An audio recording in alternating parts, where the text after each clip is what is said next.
오늘 하루 가장 뜨거웠던 뉴스 뉴스업 브리핑. 뉴스업 브리핑 김민하 평론가, 김환 한겨레 신문기자, 어서 오세요. 안녕하세요. 안녕하세요. 자, 예고해드렸어요. 네. 청년 정치 돌풍 한번 소개해 주시죠. 김민하 평론가. 네, 이준석이 쏘아올린 공의 비밀 개헌론까지 갈까? 이게 이제 오늘 뉴스의 비밀인데요. 네. 지금 돌풍이 심상치가 않습니다. 그래서 연일 지금 여론조사 결과들이 보도가 되고 있는데 네. 이준석 전 최고위원이 1등을 계속 하고 있어요. 어허. 그리고 2등인 나경원 전 의원과의 격차는 점점 더 벌어집니다. 예. 그리고 이 여론조사 결과들 중에 이제 국민의힘 지지층으로 범위를 좀 좁혀보면은 이준석 전 최고위원 지지세가 더 분명하게 확인이 되거든요. 그래요? 왜냐하면 전체 이제 전체를 대상으로 했을 때는 난 지지하는 사람이 없다 이렇게 답변하는 사람들이 이게 많았기 때문에 예. 상대적으로 이준석 전 최고위원의 그 퍼센티지가 좀 줄어드는 듯한 그러한 이제 착시가 있었는데 예. 국민의힘 지지층 이렇게 제안을 딱 하니까 더 높아요? 그렇죠. 그러니까 이준석 전 최고위원 지지가 더 이제 분명하게 확인이 되는 그런 흐름이 있고요. 예. 만약에 이런 상황이 계속 유지된다, 그러면 이제 이준석 대표의 탄생이 좀 유력해 보이는데, 예. 다만 여전히 변수는 있습니다. 계속 말씀드리다시피 본선 룰은 당원 투표가 70%, 여론조사가 30%가 반영이 되는 건데요. 예. 이게 아무래도 여론조사라는 것은 전화가 걸려오는 거에 답변을 하면 되는 문제인데 비해서 당원 투표라는 건 모바일로 한다고는 하지만 어쨌든 간에 뭔가 자기의 어떤 신상 정보를 등록하고 인증을 받고 그다음에 이 적극적인 뭔가 투표 행위를 해야 되는 거거든요. 네. 그렇기 때문에 이게 뭔가 조직된 다수의 유리한 이 어떤 그 방식이기 때문에 이준석 전 최고위원을 지지하는 여러 조직되지 않은 흐름들이 그대로 반영되기 좀 어렵다, 이런 평가들이 있고, 또 개파 구조는 많이 이제 없어졌다고는 하지만 여전히 자기들끼리 뭉쳐 있는 당내에 여러 가지 소그룹들이 있거든요. 예. 이 사람들이 전략적인 어떤 판단을 어떻게 하느냐에 또 여러 가지 변수가 달려 있다, 이렇게 볼 수가 있겠습니다. 단순화하자면은 네. 조직대 바람? 네. 뭐 이렇게 요약되는 근데 이 겁니까? 바람의 강도가 심상치 않은 게 뭐 네. 3주 전 이준석과 2주 전 이준석과 오늘 이 시점에 이준석이 전혀 다른 사람이라고 느껴질 정도로 네. 체급이 갑자기 확 올라가고 있거든요. 예. 그런 거를 보면 이 바람이, 그러니까 결국 조직이라는 것도 바람에 영향을 받을 수밖에 없기 때문에, 예. 그러니까 계산 대 계산으로 가면 결국 이제 바람이 조직에게 지는 경우가 예. 이 정도 대세를 형성하면 사실 없기 때문에 예. 그 부분에서 이준석 후보도 굉장히 자신감을 지금 보이고 있는 상황입니다. 다만 이런 건 있어요. 3주 전 이준석 때 투표 대상자들이 예. 지금 이준석 바람의 투표 대상자이 똑같아요. 그러니까 그 투표하는 사람들은 여전히 3주 전이나 지금이나 똑같거든요. 아, 그러면은 그렇기 때문에 예. 네. 그 산들바람이 태풍으로 발전하는 티핑 포인트를 넘었냐 안 넘었냐?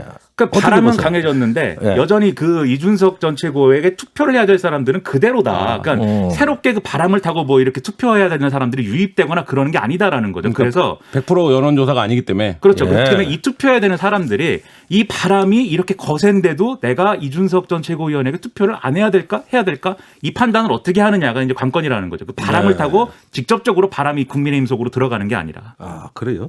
자, 약간의 변수는 있네요. 자, 그러면은 중진들 비상사태입니다. 솔직히. 이제 스타일 다 구기게 생겼어요. 그렇습니다. 그러면 뭐든 해야 될 거 아니에요. 중진 단일화를 한다든가 뭐 어쩐다든가. 예? 없어요? 그런 흐름? 지금 나경원, 주호영 두 후보 모두 단일화는 생각도 안 하고 있다, 이렇게 계속 얘기를 하고 있는데요. 네. 앞서 말씀드렸듯이 자기들 나름대로는 이제 뭐 모바일 투표라든지 이런 데서 믿는 구석이 있다, 뭐 이런 이제 얘기인 것이죠. 예. 그리고 이준석 전 최고위원은 단일화를 해도 그 효과 자체는 미미할 것이다. 1 더하기 1이 1.5도 안 될 것이다, 이렇게 예. 얘기를 하고 있습니다. 아이고야. 그렇기 때문에 나경원, 주호영 두 후보의 경우에는 뭔가 이렇게 뭐 단일화라든지 이런 것보다는 예. 이준석 전 최고위원이 이렇게 선전하는 배후에 예. 유승민 전 의원 뭐 이렇게 개파 논리 이런 것들이 있다, 이 아하. 공세를 계속해서 힘을 싣고 있는 그런 상황인데요. 왜 거기에 집중하는 거예요? 저는 크게 두 가지 이유가 있다고 보는데, 첫째는 이제 표면적으로는 이런 주장을 하고 있습니다. 지금 어쨌든 정권 교체를 위해서 가장 경쟁력이 강한 대권 주자는 윤석열 전 검찰총장인데 예. 이준석 전 최고위원의 대표가 돼가지고 유승민 대망론 여기에만 신경 써서 사실상 편파적으로 대선 관리를 하면 예. 윤석열 전 총장에게는 불리한 구도가 될 것이다, 이 주장을 하고 있거든요. 예. 근데 그 아래에는, 수면 아래에는 여전히 대구 경북의 핵심 당원들이 유승민 비토론을 가지고 있는 상황이 있기 때문에 아하, 그 배신자 프레임. 그렇습니다. 예. 그것을 자극하려는 거 아닌가, 예. 이런 생각을 갖고 있고요. 예. 그다음에 특이한 논리가 하나 나왔는데, 지금 나경원 전 의원하고 사실상 러닝메이트 아니냐라고 이제 평가를 받고 있는 게 최고위원 후보 중에 김재원 전 의원입니다. 네. 김재원 전 의원이 오늘 특이한 주장을 했습니다. 이것은 지금 이준석 전 최고위원은 영선, 인기에 힘입은 당대표 후보 아니냐. 예. 그런데 똑같은 사례가 과거에 있었다. 그것은 황교안 전 대표였다. 영선에 인기를 등에 업고 대표가 되니까 봐라. 선거를 말아먹지 않느냐. 예. 이렇게 해서 이준석은 황교안이다라는 프레임을 새롭게 꺼내든 이런 주장까지도 나오고 있습니다. 그 듣는 이준석 최고는 좀 근데 황당한 이게 경우가 거 아니에요? 전혀 다른 게 황교안 대표의 경우에는 민심은 그때 오세훈 후보를 택했었는데 예. 당심이 밀어줘서 됐던 후보거든요. 그렇죠. 근데 지금 이 김재원 후보의 말을 뒤집으면 당심이 이준석에게 모이고 있다라는 거를 예. 그 뒷면의 진실을 실토하는 것과 다를 것 그건 같아서 부정할 수 없는 일이죠. 네. 상당히 예. 흔들리고 있는 게 사실입니다. 근데 이제 이준석 의원이 비대위원 할 때도 유승민 계획 때문에 공천권을 주면 유승민 공천이 된다 이런 말이 있었어요 국힘 내부에. 사실 이제 그 논쟁이 그때는 이제 유승민 의원의 위상이 지금 같지 않았기 때문에 지나갔는데 지금은 뭐 완전히 다른 위상이 됐기 때문에 또 그 논란이 똑같이 제기되고 있습니다. 알겠습니다. 자, 이 논란 어쨌든 개파 논쟁으로 이렇게 또 가는 프레임 뜻밖이네요. 자, 그러고 보니까 오늘 윤석열 전 총장이 강릉에 갔다는 거예요. 이거 어떻게 해석해야 됩니까? 이게 이제 외조모의 산소가 강릉에 있기 때문에 성묘를 하러 갔다 이렇게 예. 이런 얘기를 하는데 지금 언론이 주목하고 있는 것은 간 건 갔는데 거기 가서 이제 권성동 의원을 만났더라. 네. 이것에 굉장히 주목을 하고 있습니다. 어. 그러니까 권성동 의원이라고 하면 아무래도 김무성 전 의원하고 가깝다고 평가가 되고 네. 지금 김무성 전 의원 중심의 이 그룹들은 주호영 후보를 지지하는 경향이 굉장히 강하거든요. 그래요. 그래서 밖에서 볼 때는 권성동 의원을 윤석열 전 총장이 만난 거에 대해서 국민의힘에 입당하는 것인가 이렇게 조금 관심을 많이 가지는데 예. 아마 당내 당원들의 어떤 관심사는 주호영 대표가 탄생을 하면 윤석열 전 총장하고의 가교가 더 강화되는 건가 이런 생각을 하도록 만드는 그런 프레임으로 지금 이걸 활용하고 있는 거 아니냐 이런 얘기 나오는 때마침 겁니다. 예, 이 순서 바로 다음이 주호영 의원 인터뷰입니다. 예, 제가 이거 집중적으로 물어봅니다. 흥미롭습니다. 예. 자, 아무리 인기가 좋아도 이준석 대통령 탄생은 불가능하다. 이런 얘기가 오늘 특히 여권에서 이런 얘기가 나왔어요. 무슨 얘기입니까? 그러니까 이게 당 대표가 되는 것은 뭐 얼마든지 당원들의 선택으로 될 수가 있는데 네. 이렇게 인기를 많이 끌어모으는 어떤 젊은 사람이 꼭 이준석 전 최고위원이 아니더라도 대통령이 돼야겠다라고 마음을 먹었을 경우에 그것이 실현 가능한가? 지금 현행 헌법은 대통령 출마 자격을 만 40세 이상으로 규정을 하고 있기 때문에 네. 이것 때문에 출마가 불가능하다. 이거 그럼 문제 아니냐 이런 네. 얘기가 나오고 있습니다. 예. 그래서 어제는 정의당이 먼저 기자회견을 통해서 이게 과거에 박정희 전 대통령이 경쟁자들을 이제 좀 제거하기 위해서 정치 현안에서 제거하기 위해서 만든 그러한 이제 조항인데 네. 독소 조항이다. 이 주장을 먼저 했고 예. 오늘은 더불어민주당 이동학 최고위원 역시 이제 30대 젊은 이제 인사이죠. 예. 이 최고위원이 여기에 동조하면서 본격적으로 이 논의에 불이 붙는 분위기고요. 예. 또 여당 내에 박용진, 이광재 이런 차기 대권주자들도 이건 문제 있는 이 헌법 조항이다 예. 이렇게 거들고 나섰고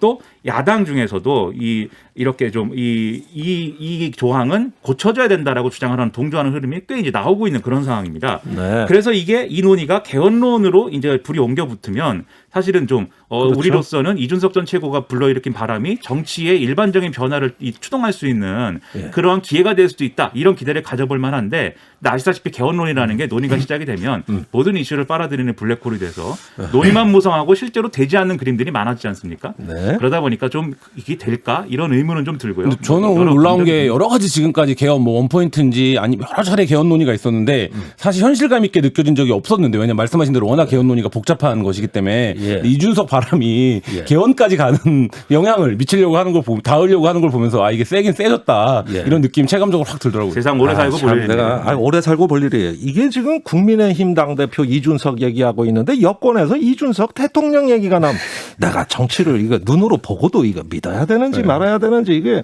참 재밌습니다. 네. 예. 매일매일이 새롭습니다. 다른 나라를 온 것 같아요. 다이나믹합니다. 두 번째 뉴스 김한평 기자. 네. 한미 정상회담에 대해서 북한이 첫 공개 반응을 내놓았는데요. 이 반응의 비밀은 남북 대화 가능성 살려는 드릴게입니다. 살려는 드릴게. 딱 큰 적선하는 것 같네. 어떤 반응 나왔습니까? 오늘 조선중앙통신 명의로 첫 공개 반응이 나왔는데요. 예. 공식이 아니라 공개라는 점에 좀 일단 주목을 해야 되고요. 내용을 보면 예. 오늘 저는 이분이 처음 알았습니다. 이 이름을 국제문제평론가 김명철 명의의 논평이 평론가네, 나왔는데요. 평론가. 네, 북한 평론가가 있네요. 네. 아니 뭐 자주 나오는 분이. 네, 그렇군요. 제가 문외 아니라 잘 몰랐나 봅니다. 그래서 무하우스를 노린 미사일 주침 종료인가라는 그래서 이미 수차례 개정을 해서 탄두 중량을 해제를 다 했는데 이것도 모자라서 사거리제 문턱까지 없애도록 한 미국의 처사는 고의적인 적대행위다 이렇게 규정을 했습니다. 예. 그래서 이게 이제 입으로는 대화를 운운하면서 행동은 대결로 이어가는 것이 이제 미국의 본질이다. 뭐 이렇게 예. 얘기를 하면서 뭐 실용적 접근법이니 최대 유연성이니 하는 하는 건 한갓 권모술수에 불과하다 예. 이렇게 이제 주장을 했습니다. 아니 여기까지는 좀 반응은 센데 자 그런데 이것이 공개 반응이지 공식 반응이 아니다. 요 점에 주목하시나 봐요? 네, 그러니까 당국의 반응이 아니라 어쨌든 김명철이라고 하는 개인 명의의 발언 논평이 나왔다는 점이 중요하고요. 네. 한미 정상회담에서 북한이 이제 9일 만에 입장을 낸 건데 여러 가지 짚을 포인트들이 있는데 오히려 이제 뭐 인권 문제를 얘기한 거나 이런 거는 전혀 언급하지 않고 원 포인트로 예. 미사일만 얘기를 했어요. 네. 그러니까 이것이 또 의미가 뭐냐. 이 부분에서 놓고 보면 아까 이제 제가 이뉴스의 비밀이 남북 대화 가능성을 살려는 드릴게라고 얘기를 대화를 할지도 모르니까. 네, 그렇죠. 북미 대화를 포함해서 예. 이게 완전히 이 한미 정상회담에 대해서 북한이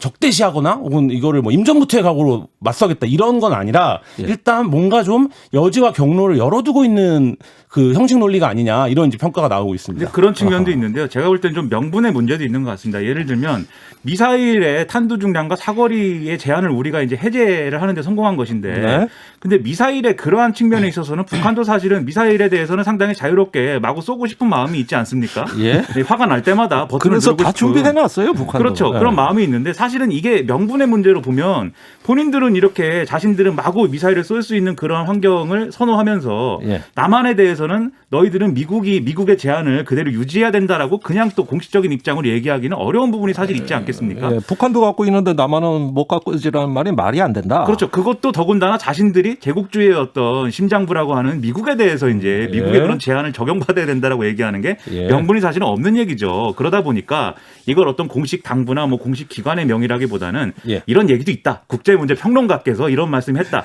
이런 정도로 지금 이 주장을 제기하고 있는 게 아닌가 이런 생각이 듭니다.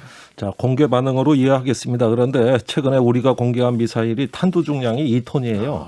평양에 제일 깊은 벙커 150m를 뚫고 들어가서 터져버려요. 무섭네요. 난 이런 걸 보고서 별 반응이 없다는 게 전 이해가 안 가는데 어쨌든 대화가 임박한 거 아닌가 싶어요. 그 지난주에 왕이 중국 외교부장이 베이징에서 리용남 주중 북한 대사 만났어요. 네. 이것도 연관이 있을까요? 이것도 굉장히 좀 중요한 만남이었는데요. 이용남 대사가 원래 2월에 부임을 했습니다. 예. 그러니까 사실 만나려면 벌써 만날 수도 있었는데 예. 굉장히 그 미묘한 시점에 첫 만남을 가졌고요. 예. 만난 장소가 보통 이제 외교부에서 만나는 게 의정 관례상 맞을 것 같은데 네. 국빈을 접대하는 곳에서 만났어요. 어디입니까? 조어대죠. 예, 제가 가봤어요. 국빈관이죠. 아, 가보셨구나. 예, 네. 특각 16호에서 저는 먹었는데 부럽습니다. 예, 네. 제 평생 가장 훌륭한 식사예요. 저도 가보고 싶네요. 조어대라는 중국 술이 있습니다. 예, 그렇군요. 그러니까 여기는 비공식 외교를 하는데요. 그렇죠. 예, 그렇습니다. 그래서 굉장히 우호적인 모습을 연출을 했는데요. 네. 이 부분이 지금 미사일 지침이 북한은 원래 사선거래에 있었고 중국까지 가다올 수 있다. 이런 거리상으로만 따지면 예. 이런 부분인데 이 부분에 대해서 완전한 입장 조율이 이루어진 게 아니냐. 뭐 이런 평가도 나옵니다. 그러니까 이게 북중이 뭔가 조율되고 있다 이런 그렇죠. 말씀이신데 네. 그래서 외교적인 목소리가 조율되고 있어요. 자, 북한이 중국과 무역 제기하면서 이제 뭐 회생 기미가 좀 있다죠? 네, 뭐 대북지원 의지를 거듭 밝혔고 왕 부장이 원래 이제 해주기로 했던 게 있었어요. 근데 코로나19 때문에 안 됐었는데 이 부분에 대해서 중국이 이제 무역을 재개하겠다는 입장을 갖고 있고 예. 북한 입장에서는 지금 제재를 완화를 받는 게 국제사회에서 가장 중요한 문제인데 예. 이 부분이 지금 이제 우회로나 돌파하고 안 보이는 상태에서 예. 중국과의 무역으로 이 부분을 돌파할 수 있다 이러면 사실 이제 김정은 체제에서도 어느 정도 숨통이 트이는 거기 때문에 중국이 이제 북한에 노골적으로 뒷배를 봐주기로 한 게 아니냐. 그러니까 예. 한국이 이번 외교전에서 좀 미국 쪽으로 많이 치우쳐졌다. 예. 뭐 이런 평가들이 이제 한국 사회 내부에서 균형 맞추기. 네. 한국은 미국에 치우치니까 네. 북한은 중국에 그렇죠. 치우친다. 예, 그런 정도로 걱정되는 넘어갈게요. 건 이 대화가 이렇게 되면은 사실은 다자간의 대화로 흘러갈 가능성이 좀 생겼다고 생각이 되는데 예. 이전까지 트럼프 행정부에서는 사실 남북미 이렇게 합의하면 사실 대화가 쭉 이어지는 그러한 어떤 그림이 이제 그건 이제 단순하고 좋았는데 이제 지금 이런 국면 속에서는 결국은 이제 미 중간에 또 심지어는 일본까지 포함하는 이러한 뭔가 다자협의나 이런 것들이 필요해지는 거 아니냐 좀 그런 우려도 생겨서 셈법이 복잡해졌어요. 그렇습니다. 복잡해진 것 같습니다. 복잡해졌습니다. 자, 세 번째 뉴스로 넘어갈게요. 김민하 평론가.